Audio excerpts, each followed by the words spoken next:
Welcome back. Thank you for joining us once again. I'm with Aldi Geldenhuis again.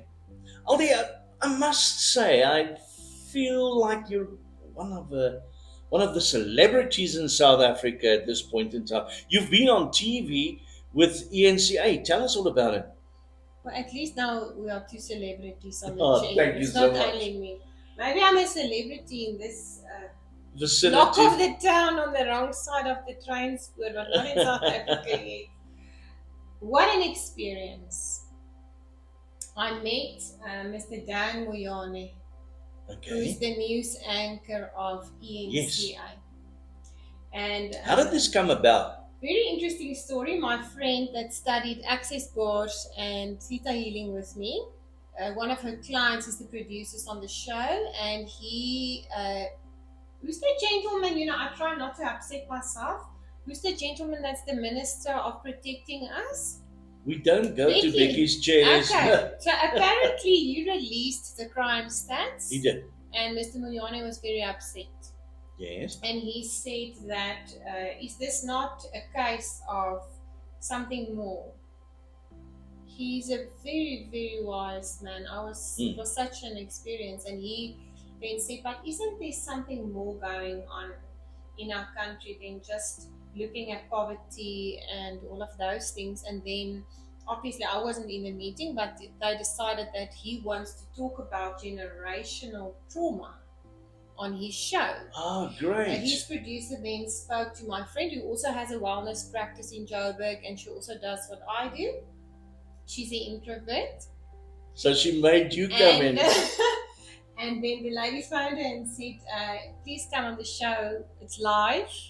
Come on Mr. Mariani's show and talk about generational trauma. And she said, I'm not going to do it. There's no chance, but I know someone who will. And then I just got a phone call saying, my friend Monday, you must go be on TV. And I said, oh, no problem. On short notice. Yes, the Friday she phoned me, and the Monday we had to organize everything, and it was an experience. That Dan Moyane, I now understand why they call you a news anchor. He He's anchors the anchor. the energy for you.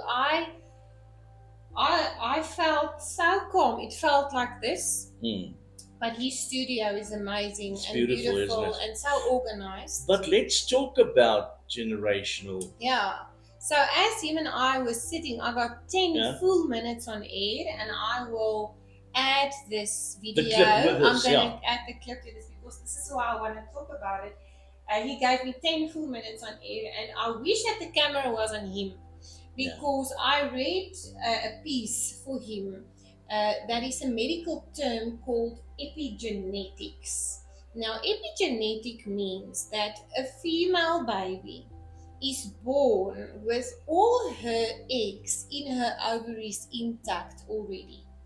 Right. So, when my mother was growing inside of my grandmother, I was already inside of my mother. Yeah. And that is called epigenetics. So, whatever my grandmother went through, my mother Carried over. experienced, and I experienced it as well. And as I told him, I'm getting goosebumps. But see as I that. told him the story, the camera was on me. So I read him. And he literally sat and he grabbed his heart like this. And then, of course, the camera changed again and he composed himself and he said, Aldi, but I didn't know this. And I said to him, yes, it's a medical term. Dr. Bruce Lipton, Dr. Joe Dispenza, all medical doctors in the field, in the holistic field, they all talk about it. So I explained to him that because of epigenetics, trauma locks in the body, but it runs in the DNA through the generations. Oh my goodness. So if you had a great grandfather who was in the Great Depression or in Auschwitz or in the concentration camps or whatever, it will pull through up to 7 generations it can That's run. amazing. If you go to a doctor, what's the first thing the doctor asks you?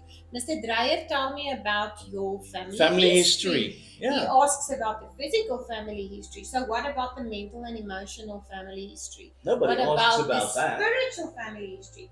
And it was such a profound talk that we have. It was amazing. And I explained to him, because he said to me, "Okay, Aldi, so are you telling me we can't blame it on apartheid, we can't blame it on the corona?" I said, no, not necessarily. The trauma affects everybody. And if we don't start healing the trauma, it's just going to have a ripple effect. So he was showing, I mean, I watched the show afterwards. Yeah. Obviously, when you sit there, it's completely different. Different, yeah. And he said to me, "But Aldi, what is this? What is this generational trauma?" And I said to him, it's a cry for help.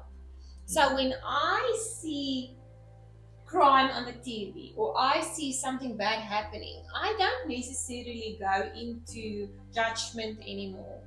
I go into a compassionate process to say, these people need help.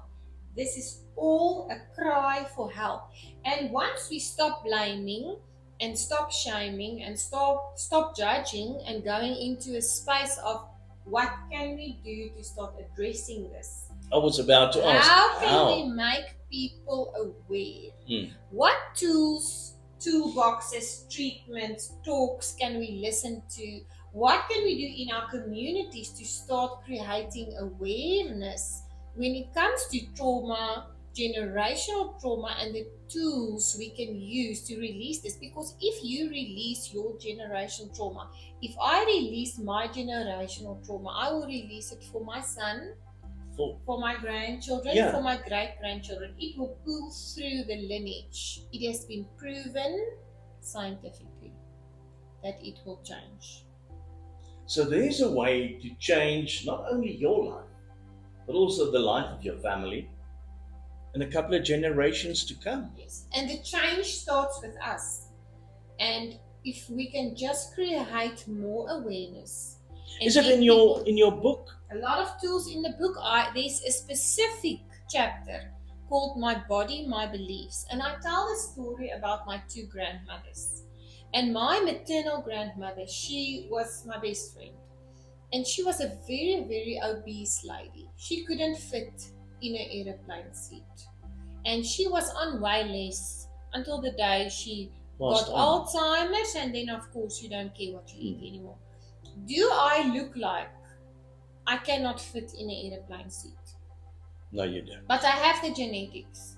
Because let me tell you, both sides, my paternal side and my maternal side, all big people go towards the obese. I made a choice. I made a conscious decision in my life to say, it stops with me. I need to make changes. I need to make emotional changes. I need to change my emotional relationship with food. I was also on my way in my early 20s to go to incline to that way. And then I had to sit and say, I'm not. What is this? So it's not to say that if your grandfather or your father was an alcoholic that you should be one.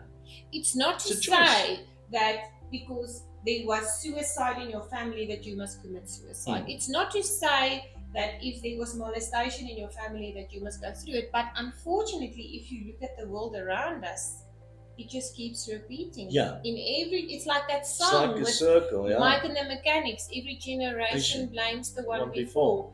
We need to really take our fingers out of our bums and we need to look at our kids and we need to say, it's time that we step up and do the work, do the healing for them so that the world can start changing, because it starts with me. When I start changing, everything around me starts changing. And as I heal myself, I automatically heal my bloodline. And I'm sorry, but it's our responsibility, it's our duty. Now that's what we call a mouthful. It's really gonna help you. So what I suggest is make an appointment with Ardila and come and visit the practice. All our contact details on our Facebook page. So please go make a turn, and please share this with all your friends and family that might need it. Yes, that's the real thing that I would like us to do is to really boost the Facebook page and boost the YouTube channel. Mm. Because the more we can reach people through that platform, Vanderbilt Park is such a big town. We have a whole world that we need To to look at, yeah. get listening and bring into awareness.